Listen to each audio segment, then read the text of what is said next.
Welcome to Vintage today. It is May 15th. This is graduation weekend here at the University of Virginia. And although there is no graduation here, there's a lot of many people in robes taking pictures. So we're thinking of you and happy that you all, friends, can join from near and from far. Vintage will continue next week and through July if you keep showing up. But today we're going to be talking about the really interesting and challenging witness of Dorothy Day. And I'm super excited to welcome a special guest, my friend Amanda Dall'Oisio, aka Tobias,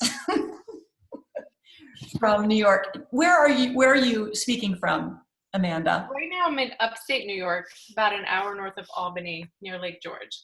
Fantastic. Well, so glad you could be with us. Amanda and I have been friends for 23 years. Yeah, how old's Nan? She's 21. Okay, so about 22, 23 years. Yeah. So Amanda and her husband, Matt, were students at Loyola College when Charles was teaching there. So they were like the star students, and they were the first people we told that we were pregnant with Nan. So I'll always remember that. You were the first ones to know that, and Nan's 21 now. So she's a wonderful friend. And just a few words about Amanda, and then I'll kind of bring her back into our conversation together. But she's the associate editor of the Catholic Worker. Are you still involved with the paper? Yep. And Amanda's been part of the New York City Catholic Worker community since 2002, and lives in New York City with her husband Matt and her two children. And she's also the editor of a wonderful book that she gave to me, and it's available for purchase. It's called Ambassadors of God: Selected Obituaries from the Catholic Worker. And it's just an incredible book of testament witnesses to people, people who've lived their lives and have this recognition. And Dorothy Day, I love this quote from her related to the book, is, "In a world I won't see, but I wish I would, the biographies of some others here, including a few whom we serve lunch to, would be written and be read as eagerly as one of me would be read." So Amanda, I think, is particularly close to the spirit of Dorothy Day, and I'm just really delighted that she'll be here kind of giving her perspective on the witness of this amazing Saint Dorothy, the challenging witness of Dorothy Day. So a few words about Dorothy Day's story. I'm going to look at my notes. She was born in 1897 in New York, and she says that from an early age she was drawn to the saints of her Catholic tradition, these noble people, who ministered to the sick and to the suffering. But something really bothered her, and I think even as a child it bothered her. Why all this energy alleviating the effects of evil? Why not overturn the social systems that cause the suffering? She asked. If mild, pious Christians weren't actually going to change the world, then she would do it herself. And so Dorothy Day, in college, threw herself into progressive politics. She wrote for socialist newspapers. She marched with pacifists. She was arrested with suffragettes. Remember, she was born in 1897. She was energized by the activist life in Greenwich Village with like-minded pacifists, anarchists, atheists. And that time in her life, she was not professing Christianity, so far as I understand her story. In time, she would end up moving out to Staten Island, living in a fisherman's shack on the beach with the man she loved. And she was taken, she writes about this, being taken by the beauty of the natural world. And there she felt the pull of the Spirit. And she writes privately, "I am surprised that I am beginning to pray daily." So praise of God in this beautiful space came to her unbidden. And when she gave birth to a daughter, this simple natural happiness really drew her into faith. And she found that love and gratitude led her into a faith in God. And this was problematic, of course, because her partner was a confirmed atheist. And he felt that, with Marx, that religion is the opiate of the people. And to be a person of integrity, he could not embrace religion. And so when Dorothy had her baby baptized in the church and joined the Catholic Church herself, she split from her partner, and this was a great pain to her. And she was also conflicted because she didn't want to be one of those Christian hypocrites that she had so criticized. And she says, I felt I was betraying the class to which I belonged, the workers and the poor of the world with whom Christ spent his life. What Dorothy wanted was to bring her newfound love of God uh, into her lifelong passion to change the world, to transform society for the better. And so Dorothy and Tamar, her daughter, moved to New York City, and she met there a Frenchman named Peter Morin, who was a very unconventional sort of Christian. And he argued that the surest way to find God and to find the good is through service to one's brothers and sisters. Now, this was the time of the Great Depression, which again, I think is such a poignant connection to our time today, where we see so much poverty and distress. The city, of course, was filled with desperate, unemployed, homeless people. And so Dorothy and Peter together started the Catholic Worker Movement, which was determined to live out in real acts Christ's commandment to love our needy neighbors quite literally and personally without imposing conditions or limits. They welcomed strangers, they shared everything, and they formed this first Catholic worker house of hospitality there in New York and started a whole movement which continues to this day around the world. It's a Christian witness of nonviolence, voluntary poverty, prayer, and inclusion. And so with her passion for reform, Dorothy combined works of mercy with a daring brand of political holiness. She took direct action for justice and peace. And to critics who were puzzled or offended by her blend of piety and politics, I think today is a good time to pause and actually read her words. Kind of step away from maybe the ideas that we may have of her, and hear her words to us today and ask, be curious about how they resonate in a fresh way to us personally. So what I'd like to do is read some of her words. The handout, if you haven't found it, and you don't need it because we'll read it to you, is always on the Theological Horizons website, Theological Horizons/vintage. I'm going to read a little bit and then pause. And I think, Amanda, I'd love to talk to you after this first section and ask you, in your experience with the Catholic worker, what do you hear in these words, or how have you all kind of continued her witness and her legacy, or whatever you want to say? Okay, so here's our first sort of jump into Dorothy Day. It's fairly long, but I want to get you in the flow with her writing. Dorothy Day says this: "Is no use saying that we are born 2,000 years too late to give room to Christ. Christ is always with us, always asking for room in our hearts. But now it is with the voice of our contemporaries that he speaks, with the eyes of store clerks, factory workers, and children that he gazes, with the hands of office workers, slum dwellers, and suburban housewives that he gives. It is with the feet of soldiers and tramps that he walks, and with the heart of anyone in need that he longs for shelter. And giving shelter or food to anyone who asks for it or needs it is giving it to Christ. If we hadn't got Christ's own words for it, it would seem raving lunacy to believe that if I offer a bed and food and hospitality to some man or woman or child, I am replaying the part of Lazarus or Martha or Mary, and that my guest is Christ. There is nothing to show it, perhaps. There are no halos already glowing around their heads, at least none that human eyes can see.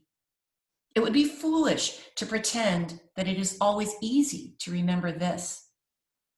If everyone were holy and handsome, with altar Christus shining in neon lighting from them, it would be easy to see Christ in everyone.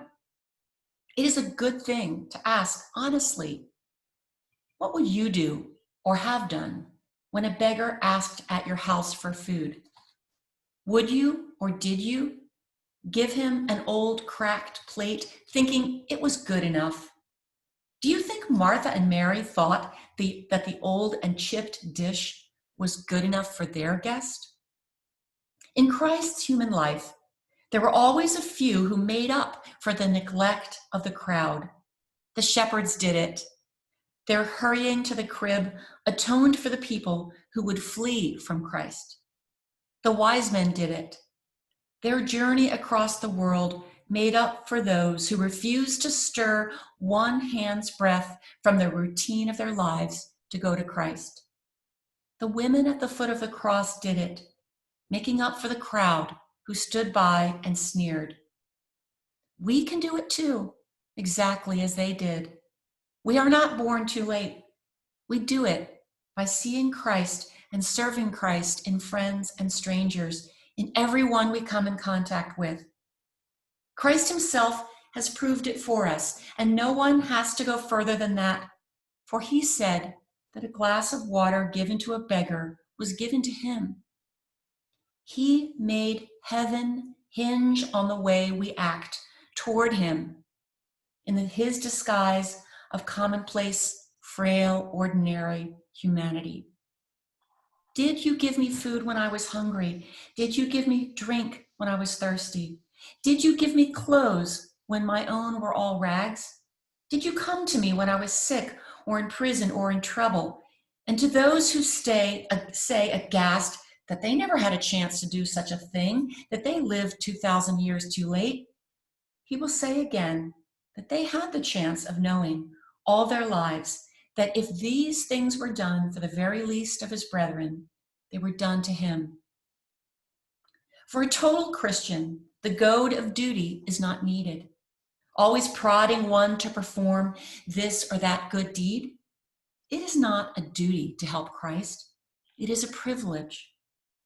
If that is the way they gave hospitality to Christ, it is certain that is the way it should still be given, not for the sake of humanity, not because it might be Christ who stays with us, comes to us, takes up our time, not because these people remind us of Christ, but because they are Christ, asking us to find room for him, exactly as he did at the first Christmas.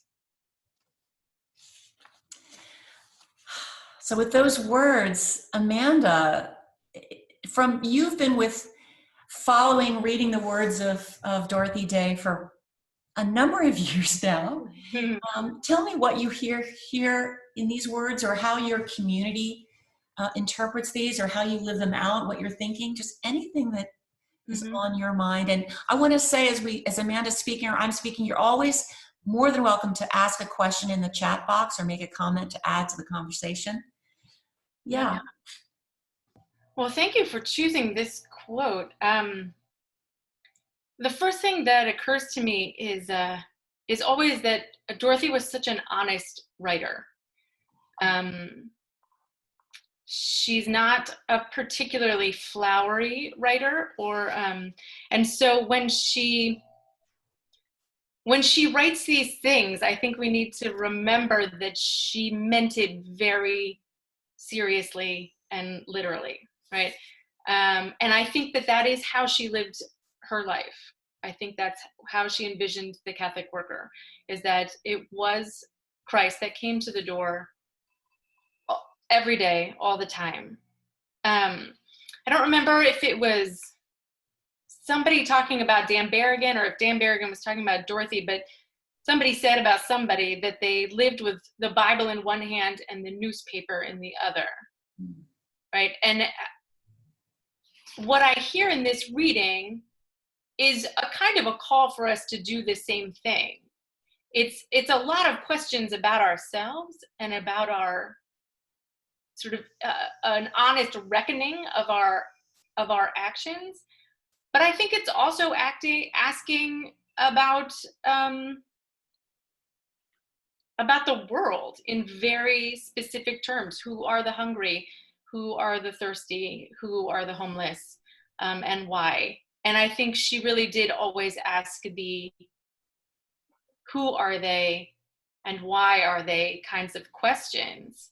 And I think, one thing that I love about her is she really did see scripture alive everywhere, all the time. This was not some sort of like a writing device that she like used scripture and then talked about her life. I think she really did ask herself these questions and asked them of the community, and thought about scripture in this very sort of daily, down to earth kind of way. I have been at the New York Catholic Worker for a pretty long time now, and so there are still a lot of people in our community that knew Dorothy. Right? Dorothy lived in the house where I work from 75 until she died there in 1980, and so her wake was in the house where I work, and her funeral was around the corner. And so there are lots of moments where people, kind of ask, what would Dorothy do? And then everybody kind of turns to all the people who like knew her. But for the most part, Dorothy left so much writing. She was a writer, and she has books and books and columns and columns. And so I think there is obviously great respect for those who met her in her person. But you also meet her in her writing and are allowed to and invited to take her and her questions very seriously. And so we do that in our community. We offer hospitality for women and children primarily. We offer food and pantry and clothing and showers. And then there's about 25 people who live at Mary House where I work, where I used to live and now I work. And a lot of them are women who are undocumented or struggle with mental illness or are elderly, and everybody kind of lives together.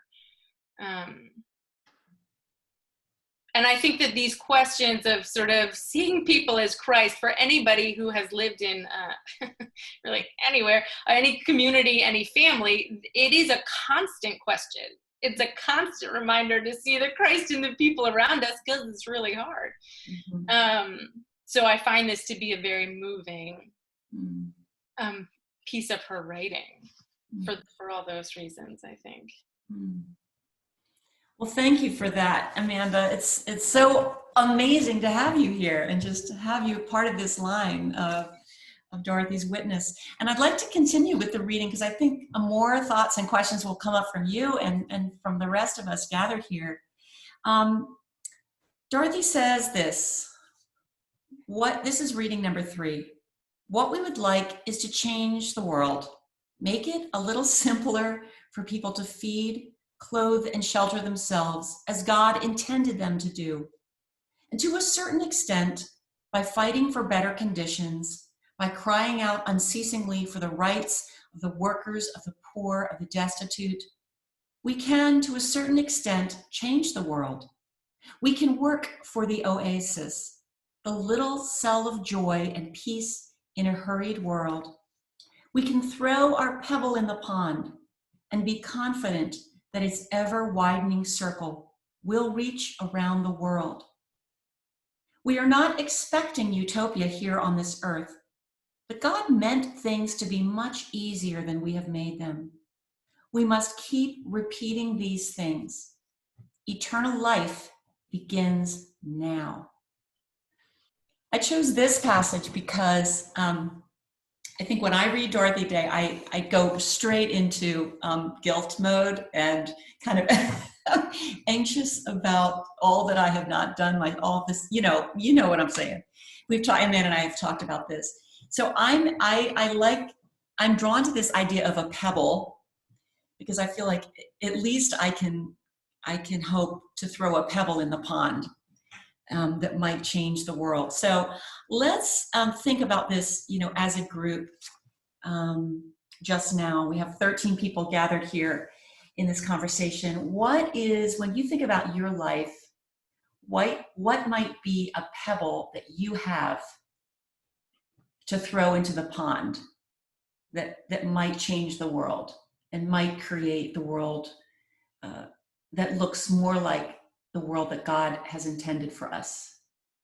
So as you think about that, you could add it into the chat box, or I know that sometimes there's a little technology involved with chatting, but if you'd like to unmute your microphone and talk about what pebble in your own life, what you might have to offer to the world, we'd love to hear it.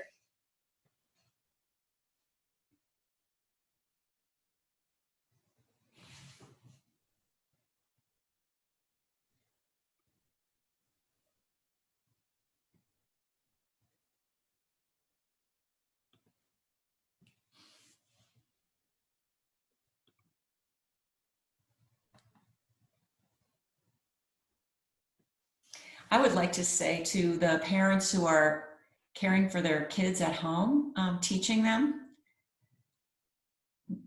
that is a pebble that can change the world.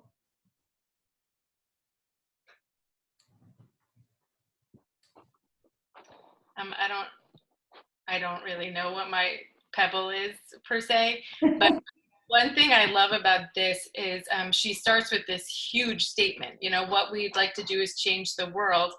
But then I really love that she brings it down to this manageable vision. It's a little simpler. Like it's a little easier to be good. She was very practical in that way, right? The extra coat in your closet belongs to the poor. The Saint Therese, the little flower, the little way. She's always coming back to this, like the little things, daily done, the duty of delight. Like all these things. And so I kind of like that while she says these big statements, what she means is actually very little. It's very practical. It's very doable. Yeah. We have a chat that says, I think the most important things I do is to share with my 2 sons. And what do you see other people doing? Maybe it's too hard to talk about your own offering, but what do you see around you and people around you or in the world doing that small thing? I think the one thing I've learned is asking what is mine to do. And as I look at others and watch others, I'm really encouraged that that's theirs to do, and it gives me freedom to see what is mine to do. And comparing, but not comparing. Not saying I wish I could do what they are, but saying cheering them on, and at the same time causing self-reflection on what is mine to do. And I think that's a question that's valuable and worth us asking almost daily. What is ours to do? Thank you. And encouragement is a word that's coming up.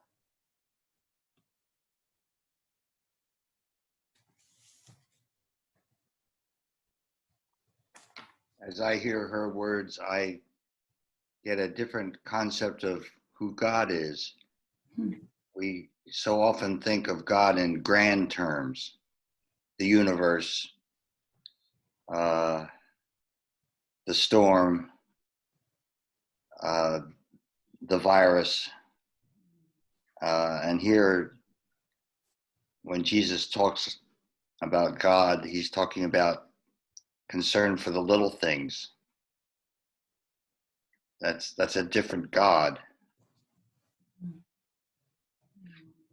Yes, thank you for adding that. I think there's a call to be present, so that when people come to us or cross our paths, or even if you could avoid them, but you can think of some way to address them and relate to them, I think it's always, I mean, it's what Jesus always did. People were always telling him not to speak to this person or that person. And he would say, no, I want to talk to them. And I'm feeling this strange thing partly because we all wear masks when we're in public, and even before we were wearing masks, there was the thing about 6 feet away, and suddenly you'd be walking down the street in your neighborhood and people would go out of their way to avoid you, and they might go 12 feet away. And also it seemed like people are less likely to make eye contact, and they don't always really welcome it if you say hello. But I think it's important to keep trying to reaffirm our common humanity by talking to people. And how will we ever know what their needs are, what we could do to help them if we are all avoiding each other? Yeah, it's fascinating to read these words in light of our current moment, right? Well, let's continue reading to see what new insights come up. She says, daily, hourly, to give up our own possessions and especially to subordinate our own impulses and wishes to others. These are hard things, and I don't think they ever get any easier. We have repeated so many times that those who have 2 coats should follow the early church fathers who said, the coat that hangs in your closet belongs to the poor. And those who have a 10-room house can well share it with those who have none. And for much hospitality could be given to relieve the grave suffering today. But people are afraid. They do not know where it will end. So when you hear that, what feelings come up for you? Is there a word or two that would describe how you feel?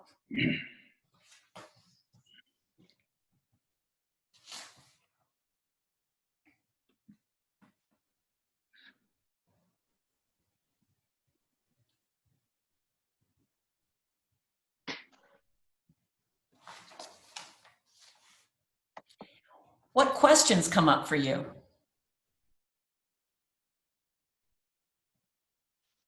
I get confused and have a really hard time fully understanding that kind of fear that she ends it on. And I know that that's just different for my life. Growing up, I have been lucky to have grandparents who I feel are those people who have a 10-room house that 6 of them are always being used by someone who needs it that we don't know. And so I've gotten to live through that example, and I'm really thankful for that I've gotten to see it firsthand and live with people when I'm at my grandparents' house and stuff. And so I have this natural tendency to look towards the other and to want to serve and to want to understand. And I think that's definitely a part of my pebble or my gift. And so I thank God for that. But when it comes to the fear and that word choice, I just don't understand, or I really struggle to understand how it can be scary and how there can be fear when it's just another human being that you're looking towards. And so I understand that it takes time and trust and relationship building, but I still feel like every time I encounter another person or another time where fear comes into the equation, I don't really know anymore the best way to grapple with that. I don't know if that makes sense. Yeah. Well, let me read that little section again. Let's see. Yeah, those who have a 10-room house can well share it with those who have none. Much hospitality could be given to relieve the grave suffering today, but people are afraid. So Caroline, yeah, you've had a personal experience of the gifts of hospitality. To the rest of you, or to you, Amanda, where do you think fear comes up? What is that about?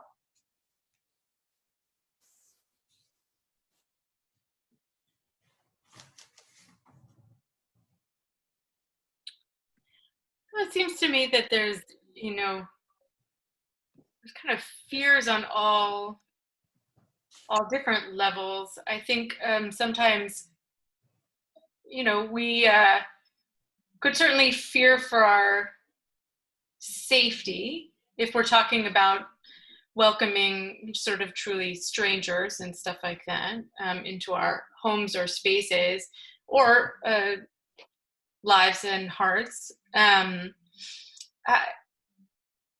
think that sometimes we're afraid. I think those two sentences go together. But people are afraid. They do not know where it will end. And the way I read that is that they don't know how much is going to be asked. Sometimes it's easier to give if you know what the end point is going to be. And I think she's speaking to a kind of openness to an unknown relationship or an unknown future, a kind of accompaniment with another person along a path that you can't anticipate. And I actually read those sentences with a lot of relief at the end of that paragraph, because for me, like that's one of the paragraphs I think, Karen, you were thinking about earlier when you said you read Dorothy and you feel a lot of guilt. Those are the paragraphs that I read and I think, oh, there's definitely coats in my closet, and but then I feel like she all of a sudden kind of sees me and understands with some great compassion at the end of that paragraph. Where if I'm holding in my anxiety while I read most of that paragraph, I'm allowed to let my anxiety be present at the end. Most people are afraid. They don't know where it's going to end. I can be afraid because I don't know where it's going to end. And that's okay. That's okay. It doesn't mean I'm not going to do it, but it's okay to say I'm afraid of where this might go, whatever my fears are. So I like that she ends it like that. Mm-hmm. Yeah, thank you for adding that. Let me read these words to you. Amanda, I'm interested to know what your experience with your family, you and Matt have been involved with the Catholic Worker, living there. You've given up, I'm certain, other opportunities, other ways you could have lived your life. But she says, the works of mercy are a wonderful stimulus to our growth in faith, as well as in our love. Our faith is taxed to the utmost, and so grows through this strain put upon it. It is pruned again and again, and springs up bearing much fruit. There is always a trial ahead. Our faith, more precious than gold, must be tried as though by fire. So my question to you is, where have you felt, as a family, let's say, that you were pruned, that you were taxed, that you gave up, and where have you seen your faith growing? Where have you seen fruit in your life through your faith? Well, thank you for thinking that I could have had many careers.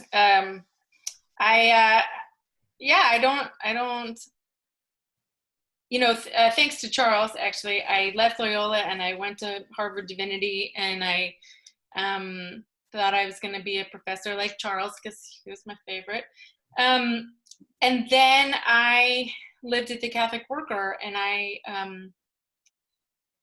actually found that I was going to say more than pruning, but isn't the point of pruning to make things grow, right? It's a cutting back in order to expand kind of thing. I actually found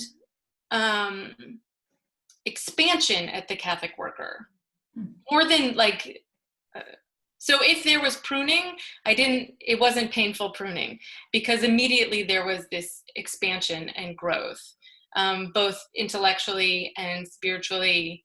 The New York Catholic Worker is we sort of do our work to the best of all our abilities all day, and then we have Vespers together at night. 2 nights a week we have Mass together.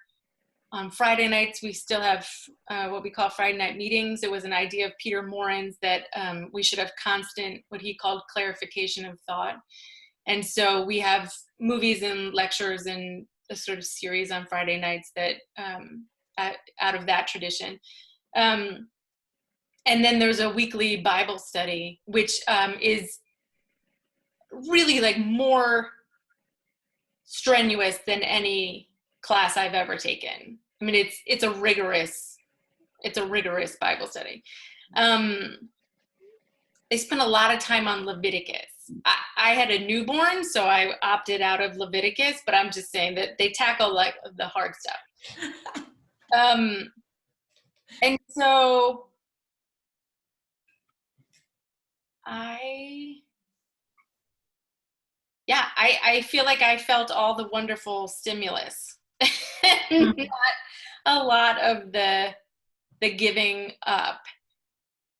In fact, I think we actually so we lived at Mary House for 6 years, Matt and I, and we moved a couple of blocks away when Tobias was 1, and he's now about to be 13. And so we've lived in the neighborhood since then, and I've continued to work at Mary House. Matt's now a lawyer and is a public defender. So I actually feel like when I moved out, it was much harder. Because all of a sudden, you know, at Mary House, the works of mercy come to you. People are always knocking on the door. There's always this opportunity and invitation to work and be of service all day long. And so when I moved out, I actually thought, oh, it's all of a sudden like harder if people aren't coming to you.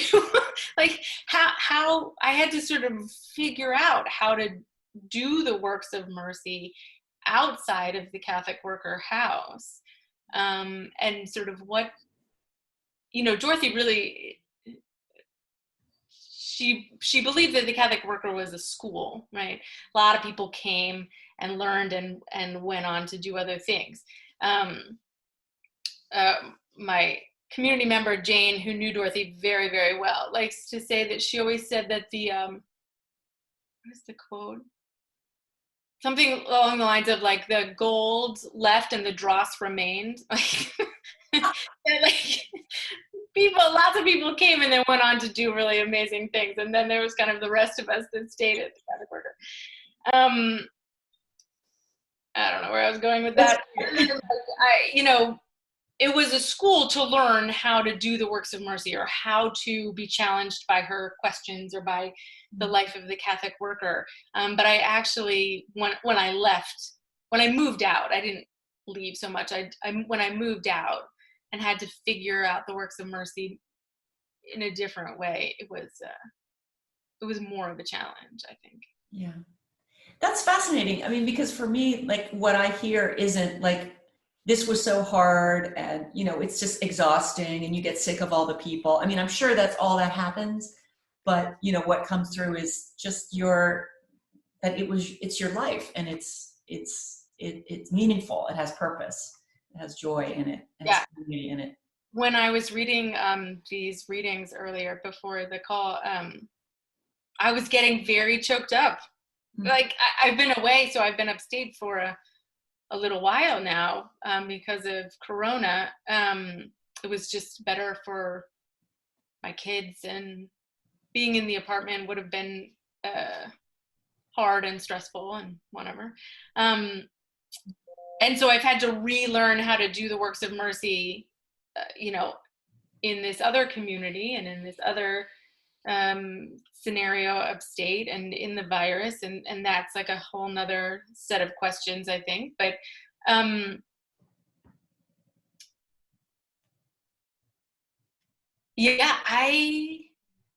get choked up when I read Dorothy. I love her so much. Like I didn't really struggle with the life.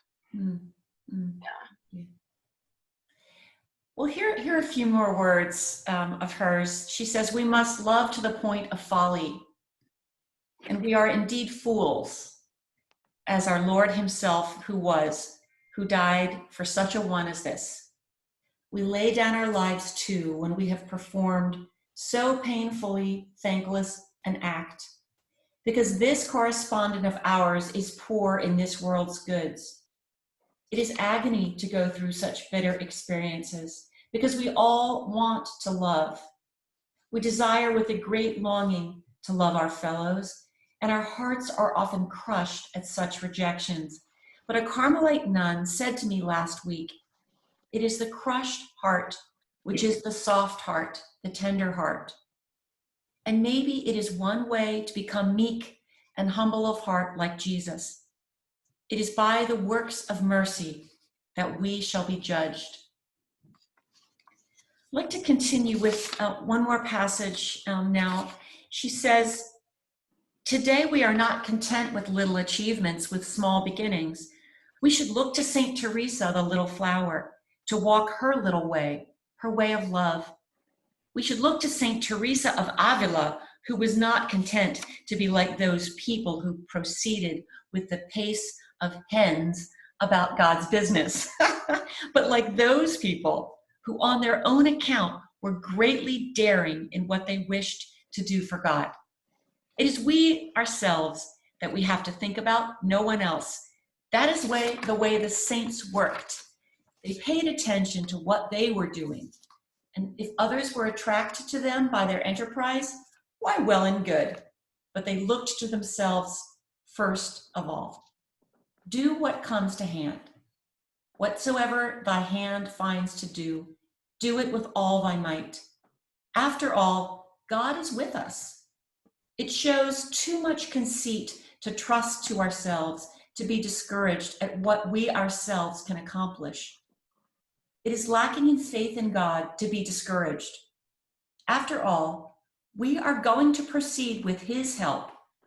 We offer him what we are going to do. If he wishes it to prosper, it will. We must depend solely on him. Work as though everything depended on ourselves, and pray as though everything depended on God, as Ignatius says. So I'd like to pause and ask Amanda one more question before we take a little quiz together. Don't be nervous, there's no wrong answer. Tell us about your community, the Catholic Worker, in this time of the coronavirus, the pandemic. Like, what's coming up with you all? What are your discussions like?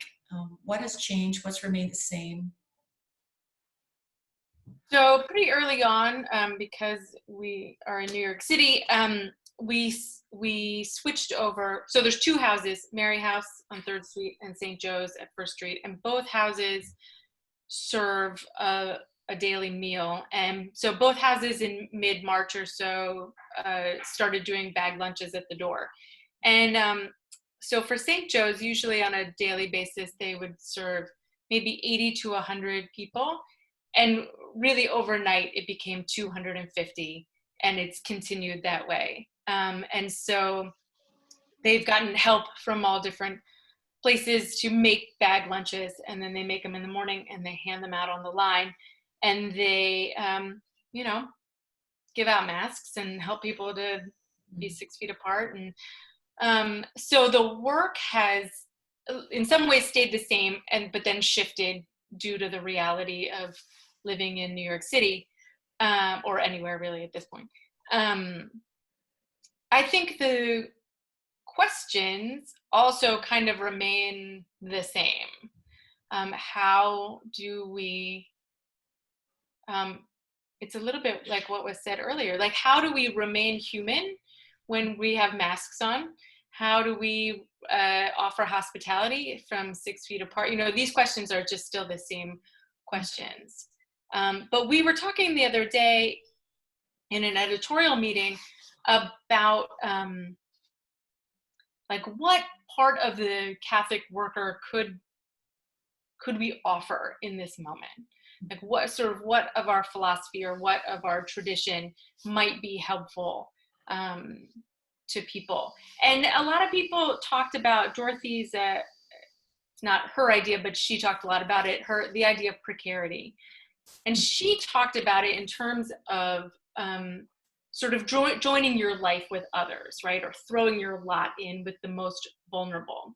But I think that this last reading really illustrated that also, that there's an element of precarity that requires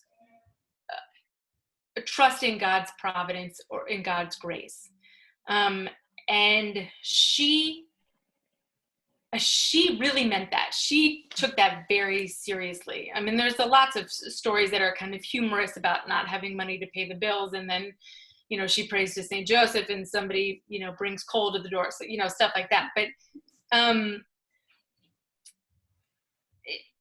she understood that life was precarious, but especially because she was interacting with people for whom the sort of levels of vulnerability were apparent and devastating, right? But that life is precarious. And I think we're all kind of, to various extents, feeling that more keenly right now, right? That life is very precarious.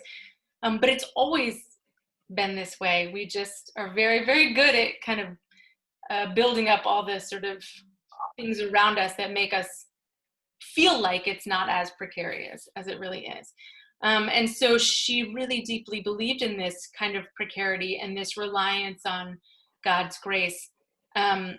So, like she says there that we're basically going to go on for as long as we're going to go on. And she meant that too. Like, there's no sort of 5-year plan for the Catholic worker.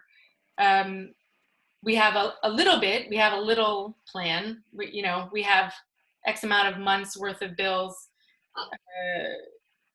that we can pay, and sort of one issue of the newspaper, and everything else we give away. All the other money we give away. And so I think kind of diving into how precarious life is and what does it mean to have a reliance on God's grace is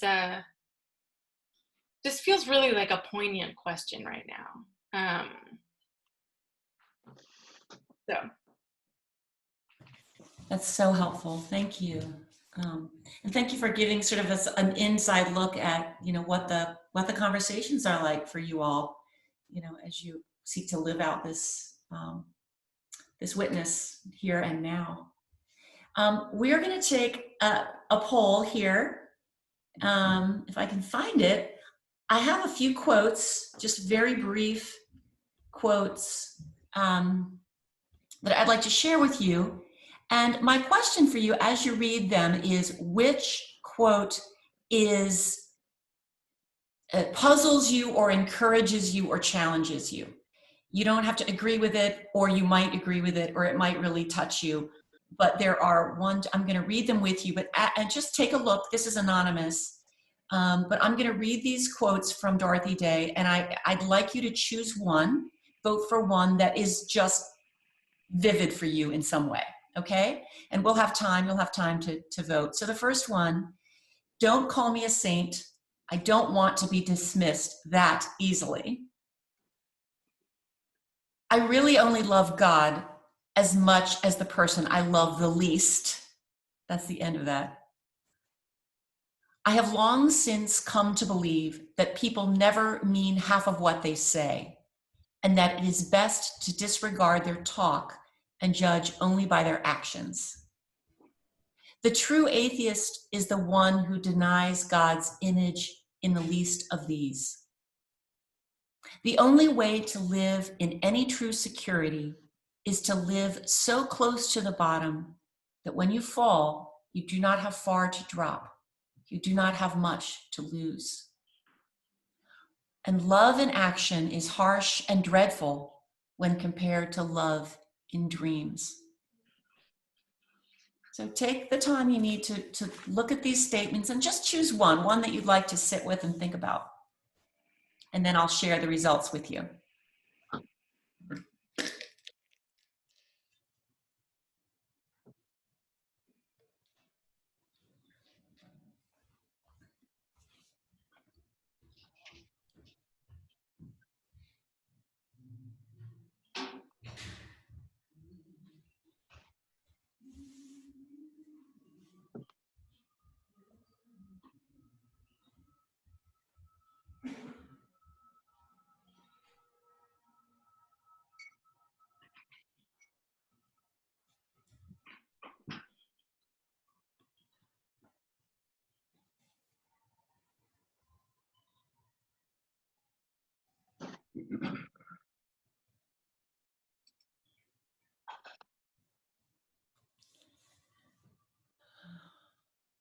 Does anybody want more time? Raise your hand.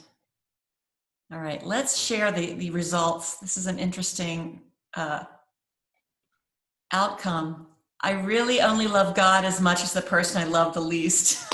I think that's pretty great, especially for those of us who are challenged with people very close to us, perhaps.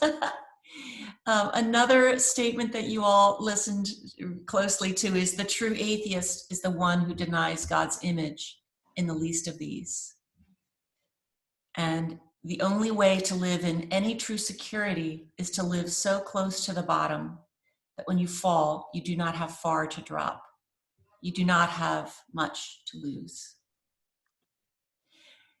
And I'd like to close our conversation today with a passage that is always my favorite, and I think some of you already know what it is. It's the very end of The Long Loneliness, her autobiography, her memoir, and it is so incredibly beautiful as literature. But I think, I don't know, I'd love to know what you all think and what you hear in these words. She says, "We were just sitting there talking when Peter Morin came in. We were just sitting there talking when lines of people began to form, saying, 'We need bread.'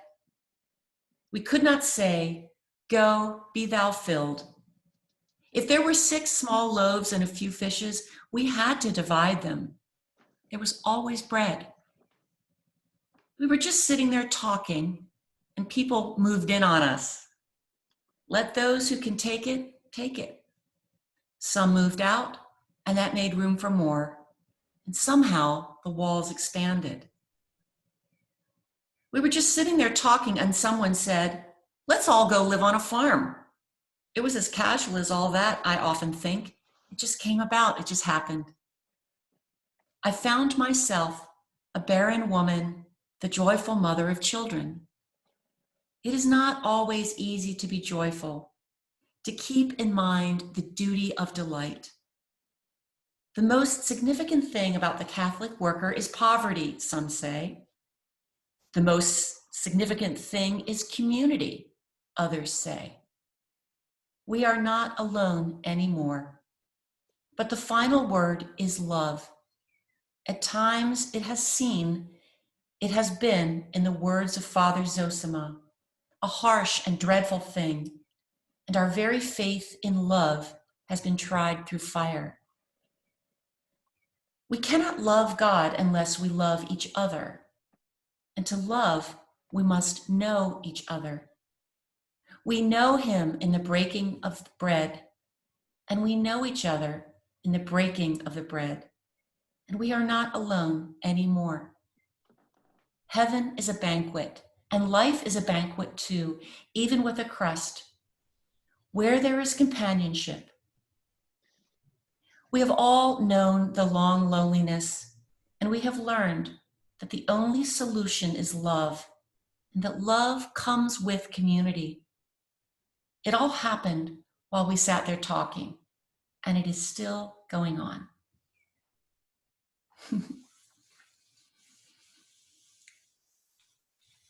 So Amanda, is there anything that passage makes you think of or that brings up for you as we sort of wrap up our time together with you and with Dorothy? Well, it does make me miss home a lot. There is a lot to Mary House, especially, that is just that. There's a lot of sitting and talking, and people come to the door, and then they come in, and then we continue talking, and and that there always is bread. I find a lot of comfort in those words. For as much as she embraced voluntary poverty and called others to consider it as a kind of vocation, what I get from her is never a kind of scarcity in her thinking or her spirituality. There's always enough. There was always bread. I mean, she also talks about like only having lettuce and making lettuce soup. It sounds disgusting, but like her sort of perspective, the perspective that she came out of was never one of scarcity. And I think that's a really beautiful thing. There's a lot of gratitude and attention and that I read in those words. You know, and also kind of echoing what we were talking about earlier about, you know, her vision of a different world was made up in all these little things that we could do, and these little changes that would make it easier for people to be good. And so, you know, not, you know, sitting around talking sounds very counter to our consumer capitalist system, right? Seems like kind of a waste of time. So I also appreciate that part of her spirituality that allows for people to be human together, and not, even though there was always a lot to do, that it's not always about that. Sometimes it's about the being. Yeah. Yeah. And, you know, and I think about all of us kind of in this shift to shelter at home and kind of come in, like we have had to face this challenge of productivity. Like, what does it mean to have meaning, to have purpose? You know, have I done enough, and how do I make up, and how do I sort of continue in this setting? And I wonder, you know, on this idea of, you know, what would Dorothy do, or what would Dorothy say? You know, could you venture maybe one piece of advice that she might give us now, especially as we are away from our communities, church communities, communities of others? How can we live this life of generosity, you know, where we are? You know, Dorothy writes about when she was little and her family lived in Oakland, California, when she was quite young, and there was a great earthquake. It was like 1906 or so.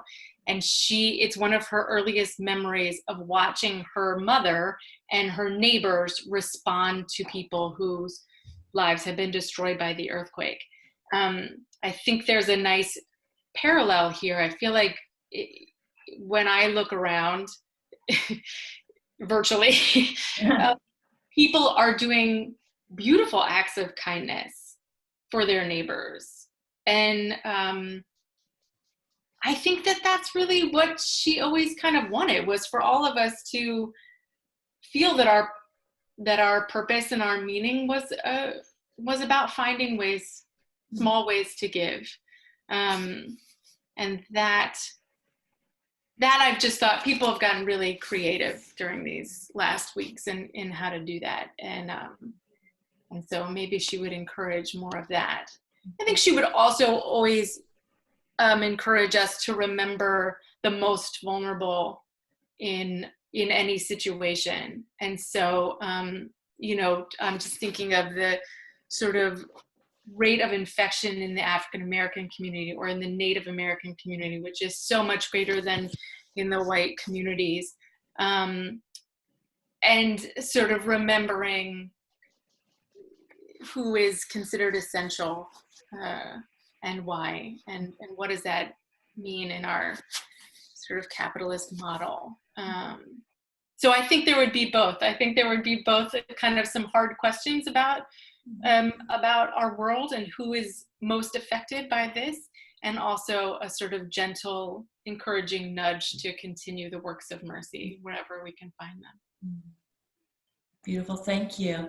Yeah, I think about our next door neighbor, Cindy, and her daughter, Claire, sewed beautiful, with all these different fabrics, masks for everyone on our circle. And so this little package with a note and a mask appeared on our porch. So there's something for everyone. That was a lovely little pebble that dropped into the pond. Thank you, Amanda, for being with us, for sharing your life and your thoughts, and for bringing Dorothy's witness to us. And so finally, our blessing. May the Lord Christ go with you wherever he may send you. May he guide you through the wilderness, protect you through the storm. May he bring you home rejoicing at the wonders he has shown you. May he bring you home rejoicing once again into our doors. Amen. Peace be with you. See you soon. Love y'all. Be well.